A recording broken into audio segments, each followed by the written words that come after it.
No, she's a librarian, but she has other.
Welcome to worship with the Universalist Unitarian Church of Peoria. My name is the Reverend Jennifer Innis. It is my great joy to be the minister with this congregation of people of all ages and at all stages of life. This is a beloved community striving to live into its mission of embracing freedom, loving wholeheartedly, growing in mind, body, and spirit, and adding to the wholeness and the healing of the world. We are unapologetically progressive. Yes!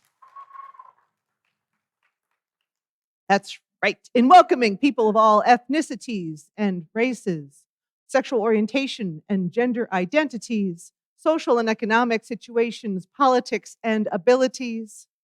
We advocate for human rights and we strive to be good stewards of this one earth. And we take to heart our connection with the world. This is the ancestral home of the Peoria people. They were here, and other nations were here long before the first European settlers came down the Illinois River. So we take a moment, as we have been asked to do during service, to recognize them for who they were and for who they are today. I want to thank folks for joining us in person and online, especially folks who are visiting us for the very first time. It is no small effort to come into an established community and say hi. Hi. So please, you are welcome. We have plenty of name tags. Help us get to know you. We have ushers, greeters, and members of the congregation are happy to visit or not, because sometimes not. And we love all the questions, so bring it on. Stay for coffee and after the service if you would, or join if you're online. There's conversation online after the service as well. I want to invite folks to take a moment and check all of the devices to see if they are in worship mode at the moment. We understand, take a moment. It's good. We have a tech ministry, so if you don't know how, we have people who can help. It's okay. I have a few notes for today. One being that I hope you were invited to take some stickers as you came into the service today, as you received an order of service. This is part of our Time for All Ages. It has something to do with these lovely maps that are over here on the wall as well. And we have plenty of stickers. If you run out, we have plenty more. Also, I want to invite Steve Fairbanks and Jennifer Stubbs up for a moment to tell us about the elevator speech coming in a couple weeks.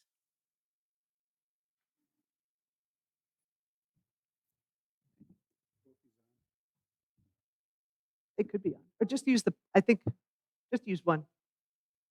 Yeah, okay.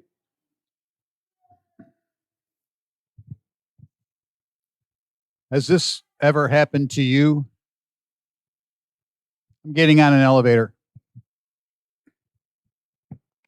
Bing. Shh. Oh, hey, Jen, how you doing? Good. How you doing? Pretty good, pretty good. What's that UU thing you're talking about? Oh, my church? Yeah. Well, it's a church that celebrates diversity and inclusion of all people, regardless of race, sexual orientation. Universalist means that all faiths have value, and Unitarian means one God. Our church is a faith, but not. It's my floor. Oh, okay. All right. Hey, we have great chili cook-offs too. Thanks, Steve. Okay. Good morning, everyone. My name is Steve Fairbanks. And I'm Jennifer Stubbs.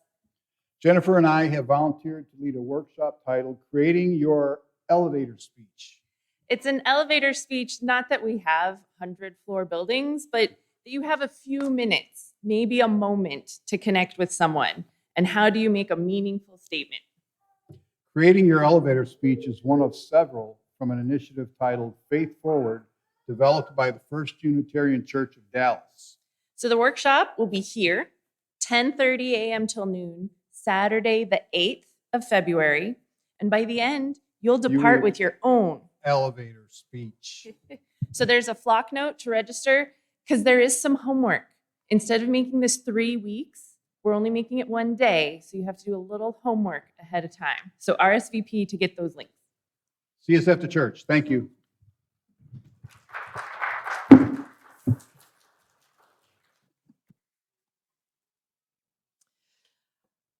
I want to draw your attention. Please make sure to check out the order of service for the other activities for this coming week and a little bit beyond. One of which, because I know you all need to hear about this, is there is a table cleaning party on Tuesday morning. That's right. There is a table cleaning party. Mitsubishi needs other people to come in with a little elbow grease, if you can, for 10 a.m. on Tuesday morning. We're going to clean, maybe not we, but people are going to clean, give a good scrub to the tables in Fellowship Hall. Usually we announce like the big announcements or the bigger events. I'm just going to say, come and give a little elbow grease and get those tables sparkling because, we just had chili on last night. It needs a little love. I'm just saying. And please be sure to check out the rest of the announcements in the order of service. In a couple of weeks, we also have the Love Wins Valentine's Dinner and Dance. And I want to encourage you, if you haven't checked that out before or bought a ticket, then please do. This is kind of our way of providing a wonderful, safe space for folks just to gather, be together, enjoy a little Valentine's in good community. And this is a good thing. And now I want to invite us into our service, into our worship for today. We'll be doing our opening hymn, which is number 389, Gathered Here. And I want to invite folks to rise in body or spirit. We're going to sing it together once, and then we're going to sing it in two parts. I'm going to divide the congregation. This is a half of the congregation, and this is a half of the congregation. It's magic that way. And if you like to use the hymnal, it's number 389, but you also have the lyrics up top. All right, so we're going to sing it. We're going to hear it once, sing it through once, and then be in two parts. Watch me as the bouncing minister. Yes.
And let me invite Nancy Rakoff forward for our opening words.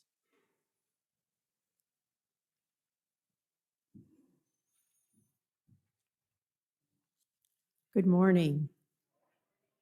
This reading is by Reverend Sharon Wiley, entitled When News Has Been Sad. Can we relate to that? You whose hearts are broken, come in. You whom pain has touched, and sorrow and shock. You who have cried this week and read the news with sadness. You whom loss has shadowed. You who grieve, come in, come in. You with hearts open to joy and hope, come in. You whom love has touched and friendship and wonder. You who have laughed this week and felt gratitude for life's many blessings. You to whom gifts are given in abundance, you who rejoice, come in, come in. All our hearts are broken and open. All of us here grieve and rejoice. This is our place and our hour to gather and sing and cry and laugh. Come in, let us worship together.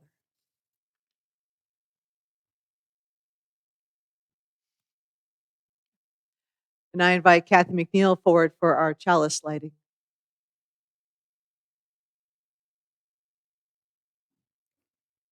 Our chalice lighting words come from Reverend Kristen Grassel Schmidt. Though hatred perches in the seat of power and cruelty fractures the rule of law, while the few seek to control the many through fear and anger, and so much all around us is so heavy. Within each and every one of us, still, beauty is enfleshed. Goodness has a home. Mercy has a servant. Joy bubbles up and out and through, and the light of truth burns so, so bright.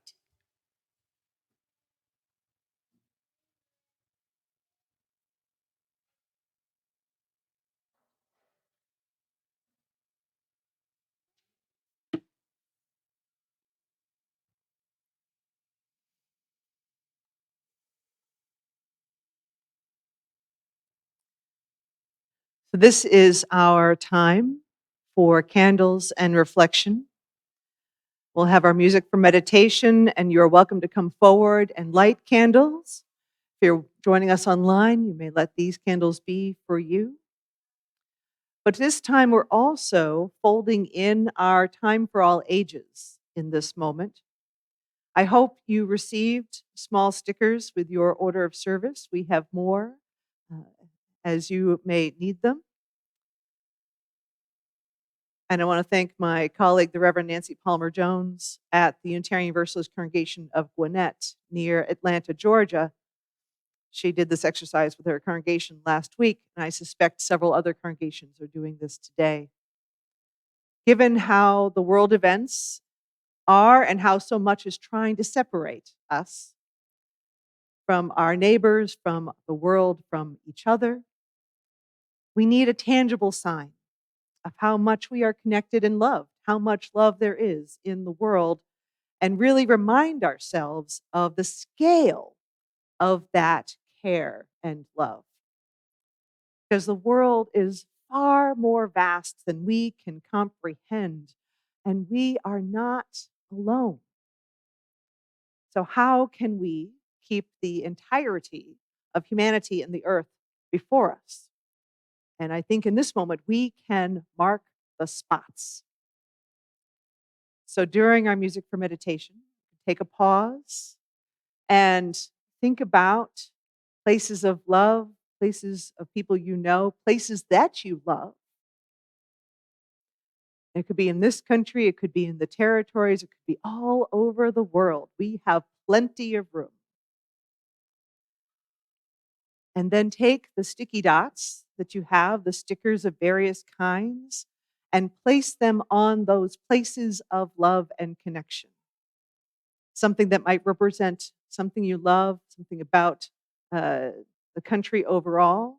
I know we have folks who have attachments, I certainly do, around the globe, and we'll attach some for our congregations in some of the around the world too, because we have congregations in India, we have congregations in the Philippines, we have congregations in Europe, and so much more. We are better fueled by love than by fear. So let's get in touch with and make visible that love in this world, in our lives, and what we would be willing to fight for as well. So when you've come up and placed a sticker on the map, you're welcome to go back to the pews. And if you wish to share with your neighbor a little bit, little hum, that's also good. And you're welcome to add more after the service or to adjust them if the location is off. It doesn't have to be precise. And it's okay to create a cluster of dots at prominent places because, boy, we need all the signs, right?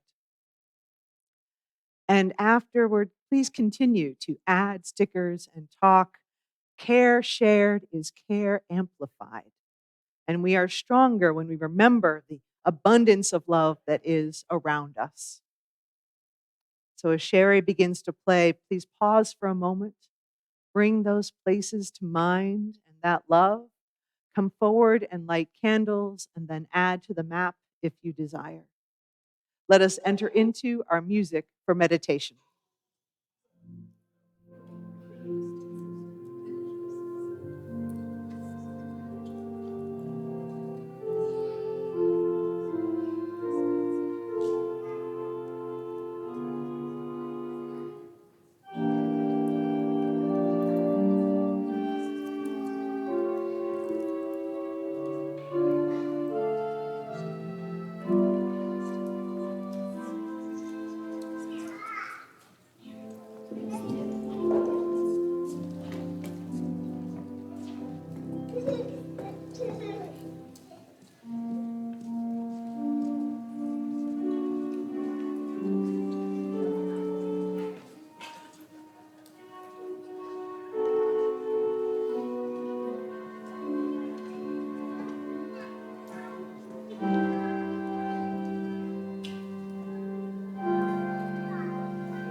It's very intimidating, really. I'm not sure what he's going to do. He's not going to do anything.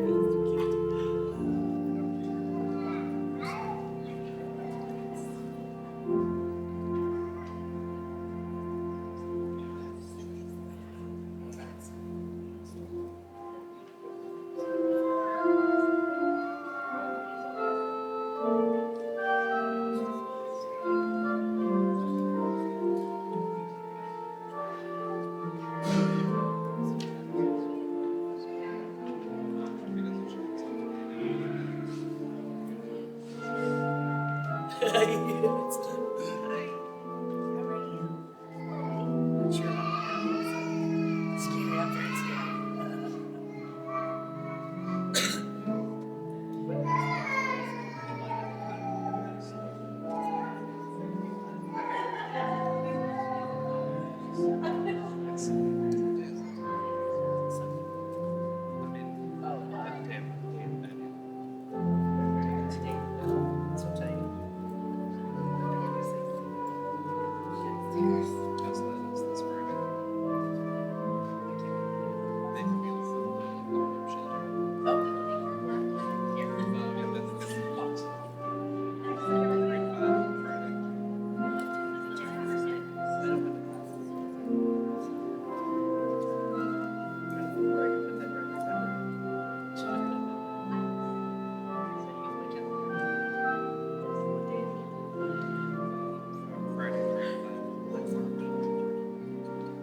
It's scary out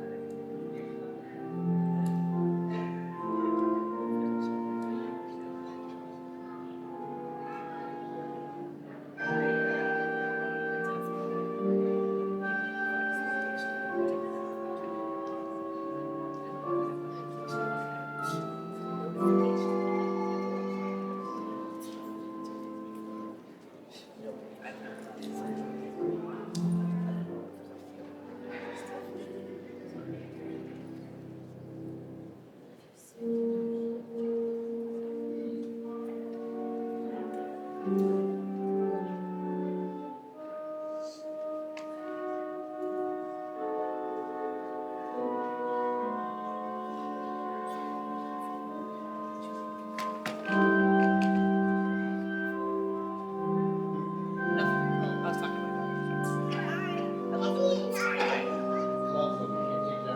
It's walking around and smart way to go. They smell awful. Oh, well, you know, not everybody has perfectly smelling feet. Get smelling feet, I know.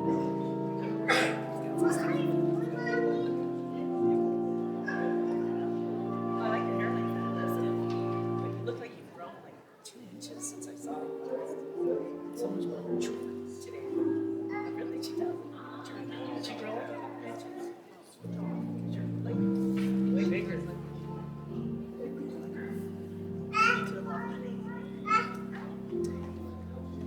Oh, you're gonna show me out. Well, don't take off any. That's as far as you need to go. It's very cute though. It's a nice outfit. Hi, how are you? Do I look that bad today?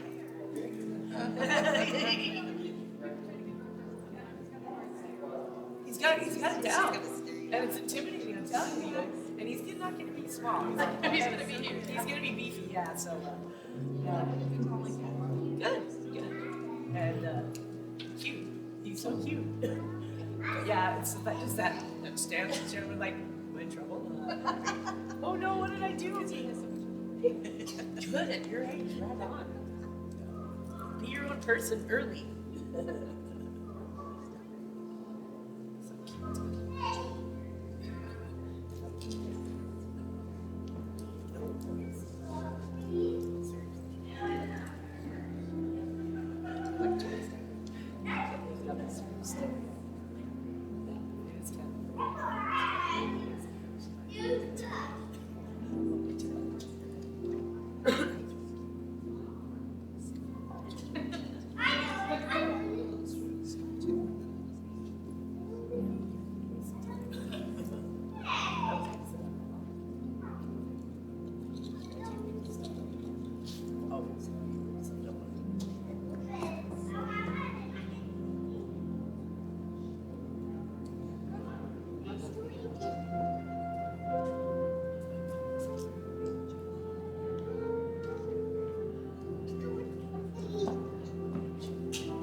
From James Villa Blake.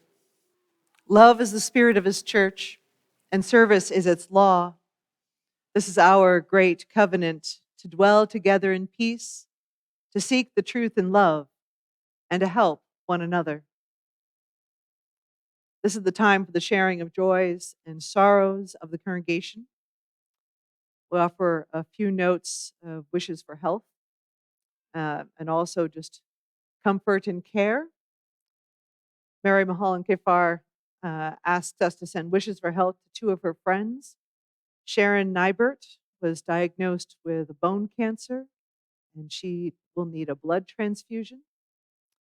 And Sharon's wife, Mary Jane, is needing a throat biopsy. Offer our wishes for health and for very good care to Sharon and to Mary Jane. We offer our care to Lucy McCrae and her family. Lucy is receiving hospice care at home. She is much happier at home than she was in the hospital. Cards are appreciated and visits are welcome. Please contact Lucy's daughter, Leila, when you expect to visit, just to kind of make sure the door is open.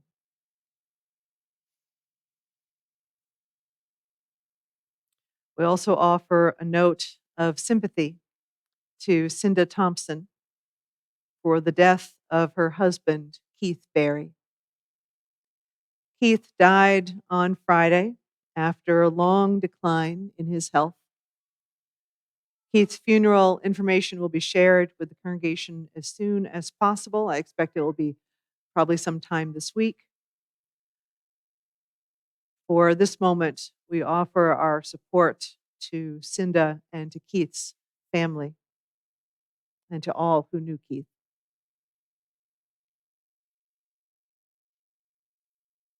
We have a note of sorrow and joy and invitation all in one.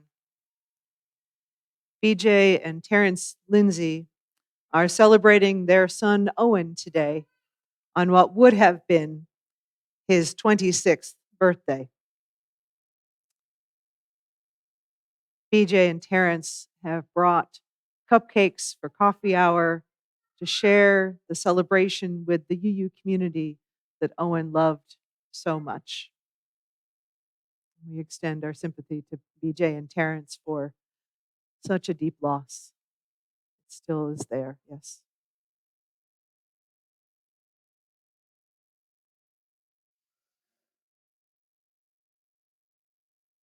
And I want to offer one note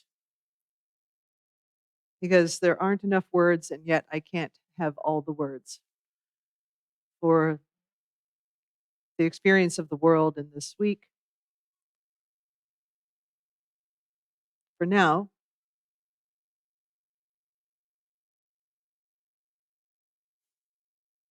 let us simply hold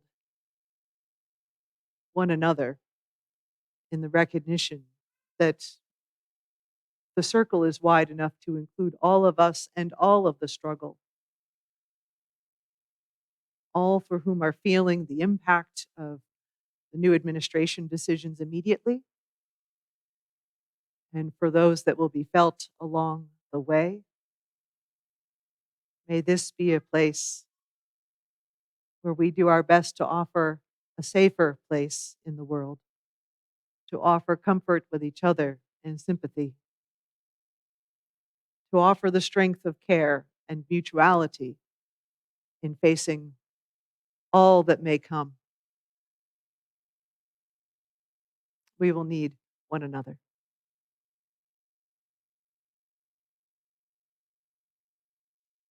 I invite us to hold one more moment for all the names, for the milestones, the joys and the sorrows that are among us, that are in our hearts and in our lives.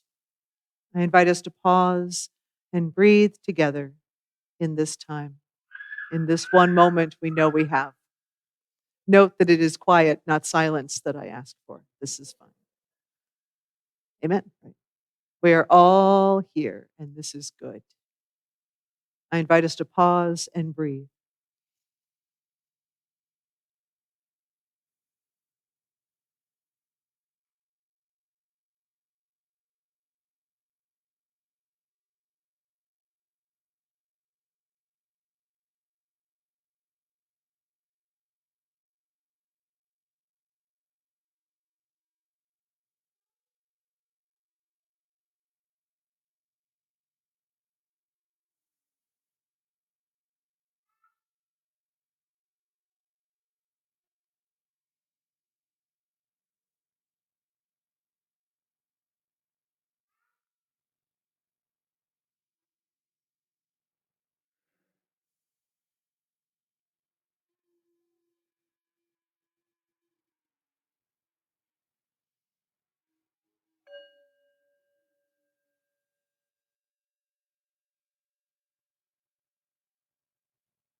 Amen, shalom, salam, and blessed be. And now, I invite us to sing our children and youth and their adults to their program for today. Let us send them out with Go Now in peace.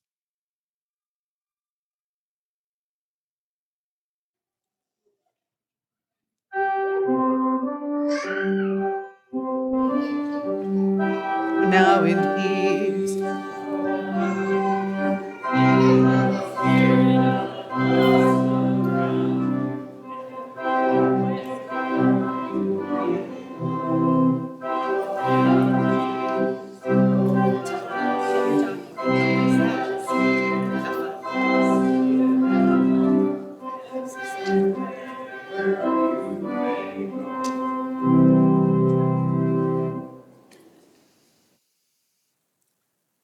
grateful for the religious pluralism that enriches and ennobles our faith. We are inspired to deepen our understanding and expand our vision. And our offering is a reminder of that spirit, that expansive spirit of love and generosity that is at the heart of our religious community. Our congregation is supported financially by the pledges from our members and friends. We create and fund this together. And we send a portion of those gifts out into the world by sharing our plate. We send half of our undesignated offering to a local organization that is upholding our Unitarian Universalist values and just doing really good essential work. And this month, our Share the Plate recipient is Lula NFP. They are doing the important work of finding creative ways to provide basic resources to our unhoused neighbors, especially in the winter and especially now when there's a more now policy and ordinance to keep people from being out in the community when they don't have a place otherwise. The mental health needs and traumatic history concerns of the folks who are our unhoused neighbors is just huge. And navigating the way through finding a place and finding care is just as difficult. So I want to thank Kesha Bernard and Tara Woods, the main leaders for Lula, for joining us last Sunday to talk a little bit about what they're doing right now. And I really want to thank folks for the support and the care that we're doing in this moment to being compassionate towards some of our most vulnerable people in our world. So thank you for the support also of this congregation and for all that we do that we can keep creating together. I invite you to indicate the use of your donation on the envelopes in the pews or go to the QR code in the order of service. And I invite the ushers to please now pass the plates.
Our reading for today is It Starts with a Spark from the Reverend Linda Sue Ulrich, one of our non-binary ministers who is also a person of color.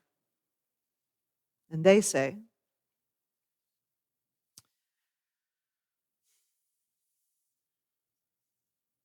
a quick flash that makes you doubt your senses, but then a tiny ember glows on braided twine and brings a flame to life. A blurry array of pinpoint lights moves toward the viewer. Soon you'll find a candle sitting on a table, desolate until its wick touches yours. And suddenly the brightness doubles, and in an instant the warmth has grown. This intensified glow draws others like a beacon, 5, 10, 50, hundreds maybe. Not moths bent on self-destruction, but fellow travelers seeking the road ahead. The people begin to move forward no matter how far the line stretches. No one is left to fend for themselves. Everyone makes progress or no one does. And in the distance, bands of other beacons now beckon, proof of other sparks that became blazes. The air crackles with anticipation as everyone approaches the center. And there the scales are balanced. There the broken are healed. And now you know what it means to love. And now you know how to illumine the sky. Here ends the reading. I want to invite us to rise in body or spirit for our hymn number 155, Circle Round for Freedom. We will listen once and then sing through. Please rise in body or spirit.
Please be seated.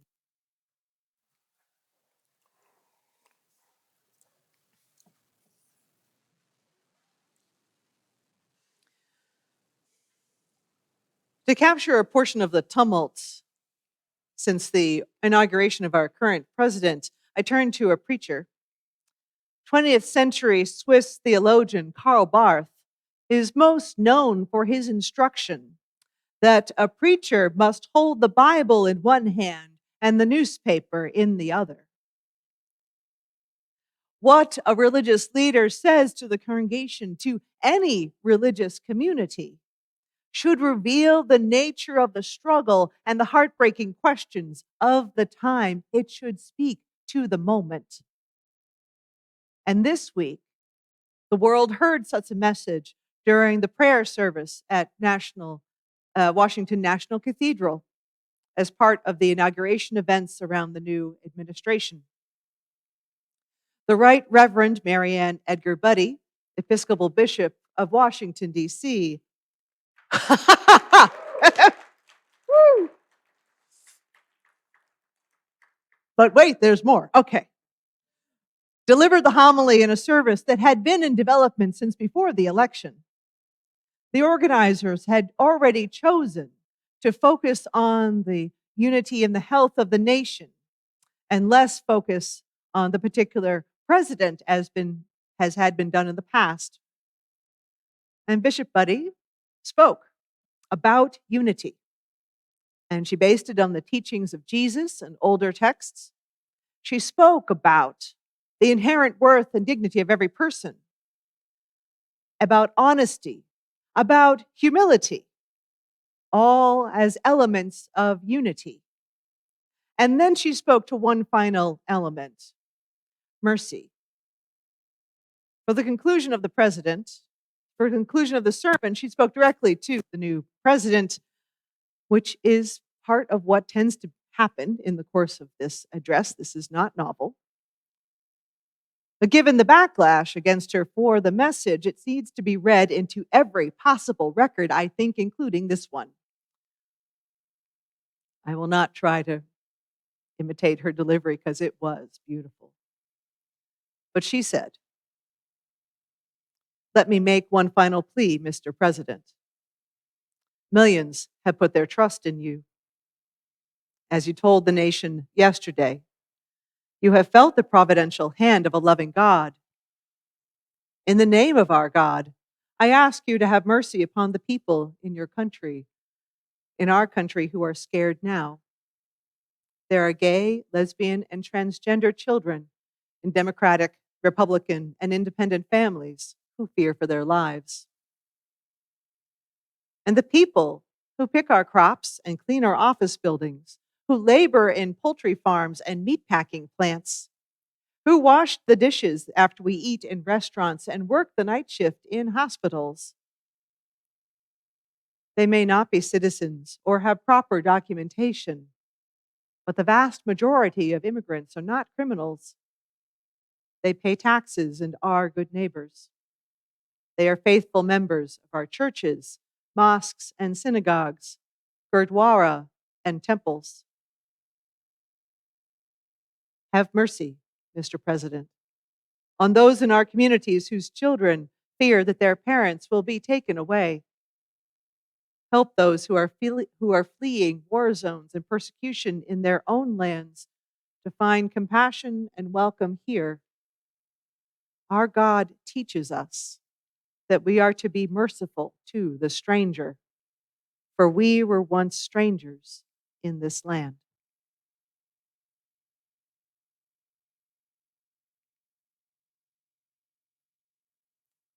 Speaking of mercy is a core teaching of Jesus. Speaking to the president during the service also is common. And Bishop Buddy is an older white woman who professed this in the most pastoral tone, calm and even and heartfelt. And she is being accused of disrespect, of nastiness, including by that of the president. She is treated with threats. One leader has called for her deportation. Where the heck is she going to be sent to? I'm just saying. Holy cow. Some leaders,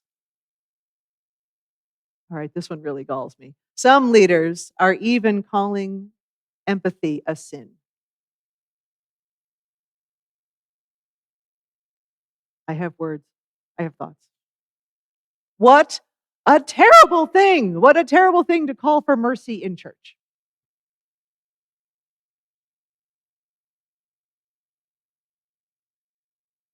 Believe people when they tell you who they are. And the week's events of the new administration had only just begun when she delivered that message. And even for those who knew what was coming, the reality is overwhelming in its speed and volume. It is meant to lead us breathless and afraid and powerless. And while many of the executive actions can't truly happen immediately, Many more actions and decisions are in effect.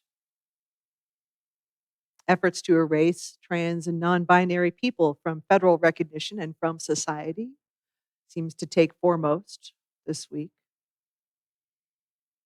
The ICE raids are rounding up people by profiling and are meant to terrorize.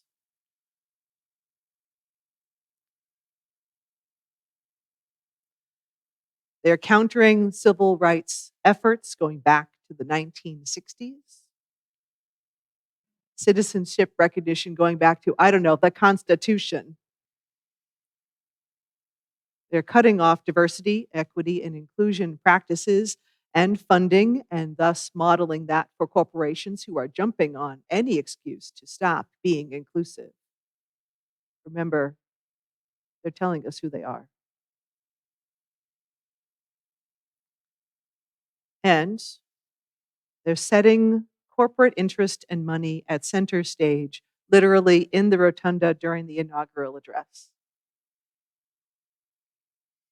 These are folks who want to dismantle institutions, remove us from global relationships, and leave the most marginalized without resources or protection. And they are signaling that no one is safe or removed from actions or impact.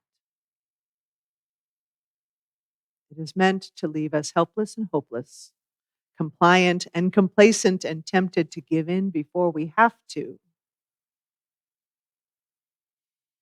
Remember that first instruction from Timothy Snyder in his book on tyranny: do not obey in advance. But oh, this is big. So, what is our task? When faced with the enormity of the effort to dismantle essential systems as well as those that support us, however imperfectly, because it's a mess already, what is our task? Bishop Naomi Tutu offered a message this week at the Martin Luther King lunch here in Peoria on Monday. Bishop Tutu is the daughter of Bishop Desmond Tutu, the leader and activist against apartheid in South Africa. Bishop Tutu grew up a Black woman in apartheid. Oh boy, does she know how awful that is. And she pointed out in her talk with us, in her message to us, which was beautiful and wonderful, and I'm so glad they were able to bring her to here. She talked about how these actions, even the enormity of all that's already happened, and maybe all that's in the plan, is still small relative to the apartheid system. How overwhelming that system was, how deadly, how punitive, how oppressive. And her point, in essence, was that people have suffered deeply. People have in places all around the world, and people are still suffering all around the world, and now we are in for our own. And the people also still persevere, persist, and resist, if you will. That even in the relative terms, what we are enduring is a bump in the road. That seems a little, and she said that, and I'm like, oh, I got to think about that one. Bump in the road. Because I know, and I know you know, how many people are going to be lost along the way. How many will not make through whatever we are enduring. And that by itself leaves me breathless, stops my heart.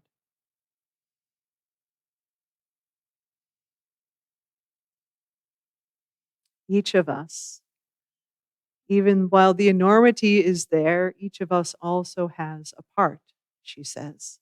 Each of us has a part. Each of us can hold true to what is true and teach it to our children, She was trying to help us see that we are, in fact, powerful and we are, in fact, equipped, and there are ways through.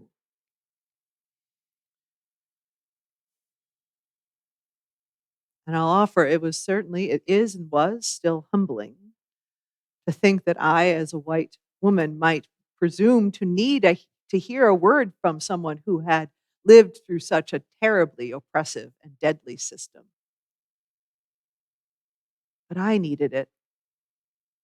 I bet those of us who were there needed it. I know the room that represented the diversity of Peoria needed that word.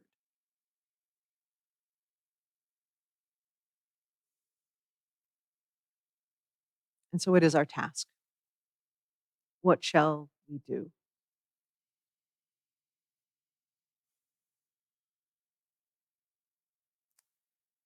Give ourselves grace to feel the feelings, to be present to what goes on with us in our bodies and our minds and our spirits as we are enduring and hearing and trying to find a way through and trying to find a way through for our friends and our families and our neighbors. That it is, in fact, okay to feel what we are experiencing.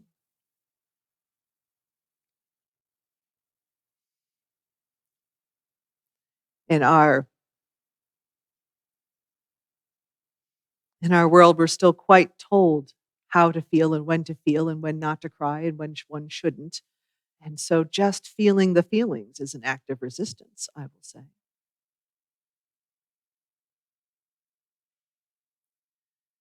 And at the same time, it's also part of our just individual task and effort to manage the information and the input. It's okay to only absorb so much. It's okay to limit how much is taken in any given moment.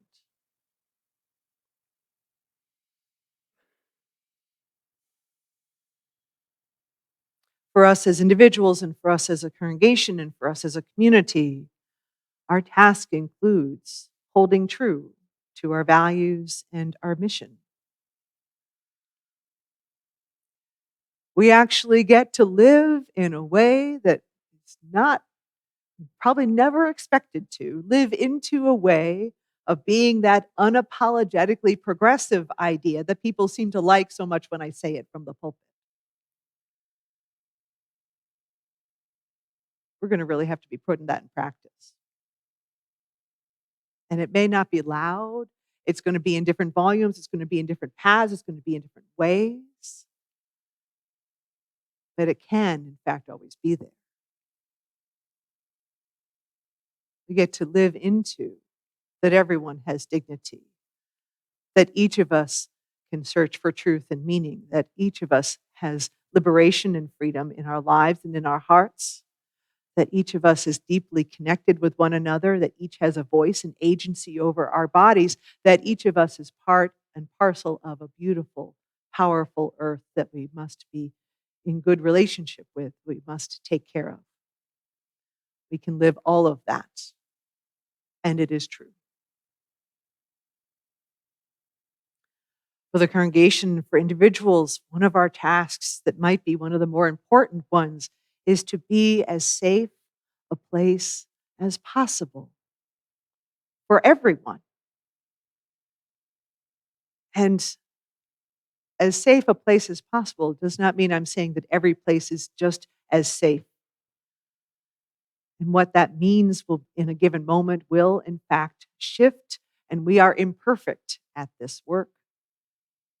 But at its heart, I've returned to what Bishop Buddy says, that we can create places that are filled with inherent dignity and honesty and humility and compassion. This will help us be as safe as we can be, including in the practice of this work of community, is that when we make a mistake, and we will, and we do all the time, that when we make a mistake and need to apologize, that we do, because we will take care of our relationships and sustain them. even when we screw up, especially when we screw up. Because when we do that work of owning and speaking to what is true and what is difficult, and sometimes when we cause harm, that in itself supports safety. That in itself supports community.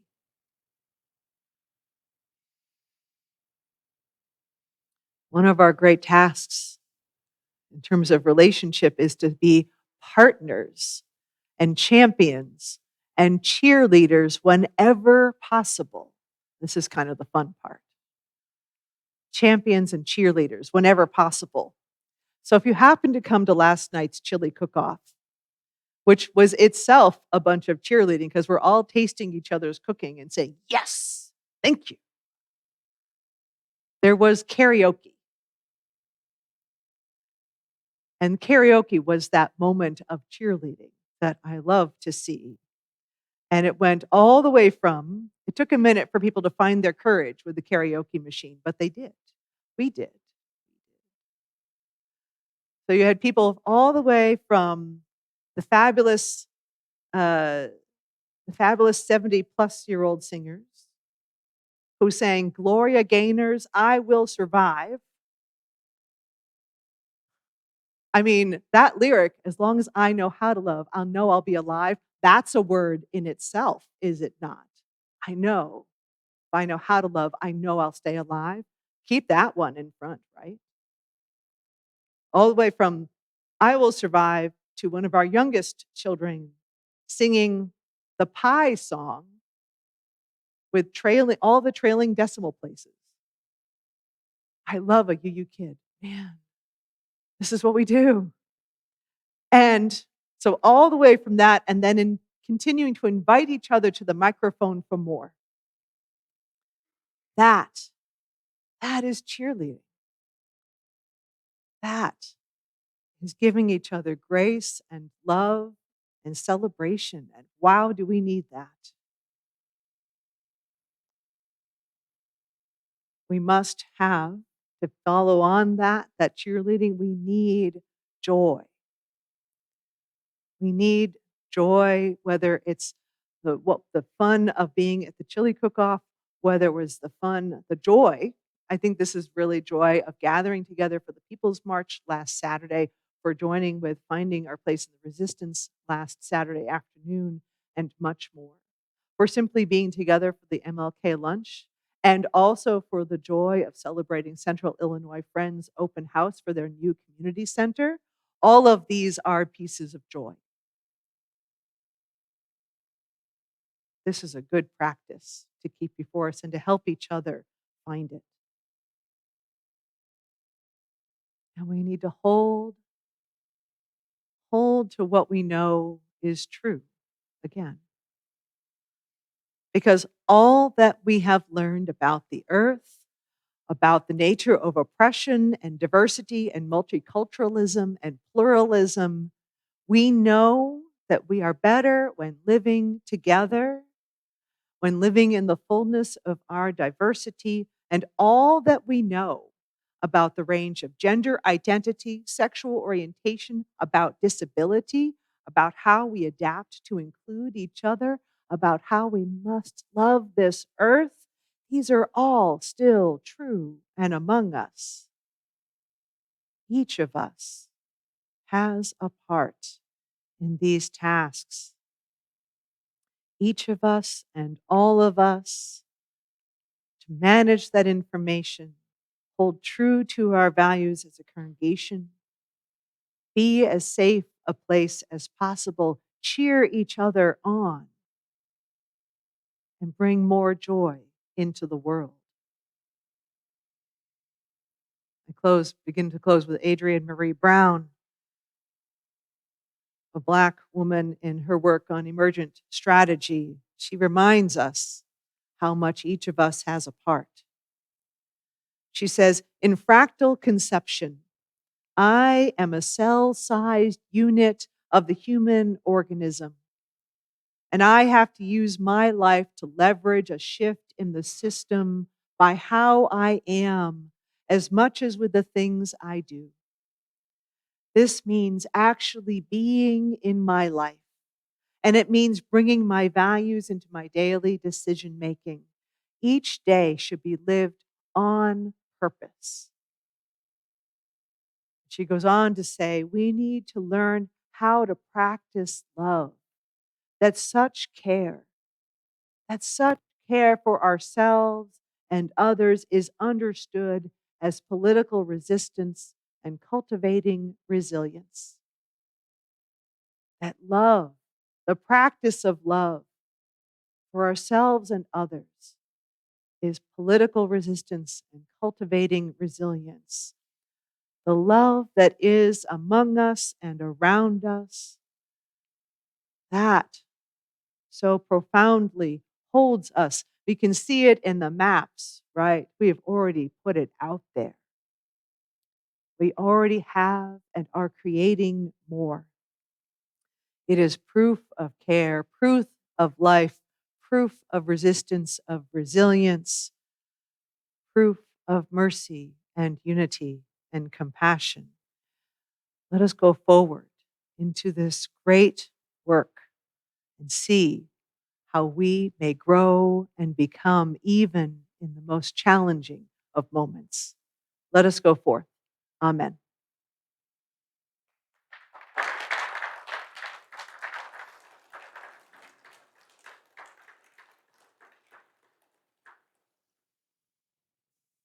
Please rise in body or spirit for our closing hymn, number 1018 in the Teal hymnal, Come and Go With Me.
Our final words today come from Rebecca Savage, Our Calling in the World.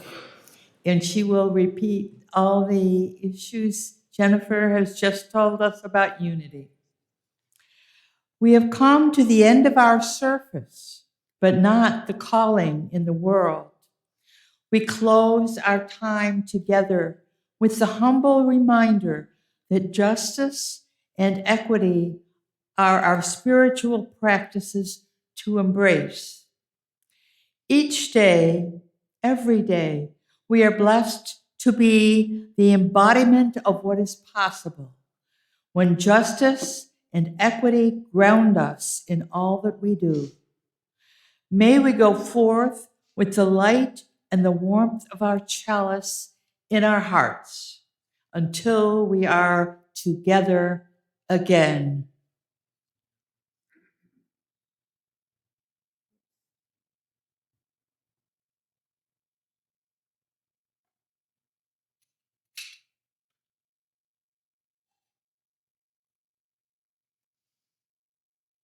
And from enfleshed, let us gather our courage and community. We can do hard things, brave things, beautiful things, risky and transformative things. The sacred is with those who journey toward freedom for the sake of collective life, for the sake of disrupting evil, for the sake of the human soul. We are called and accompanied, and we are never really alone. May our hearts be encouraged. Our worship is ended. Let our service begin.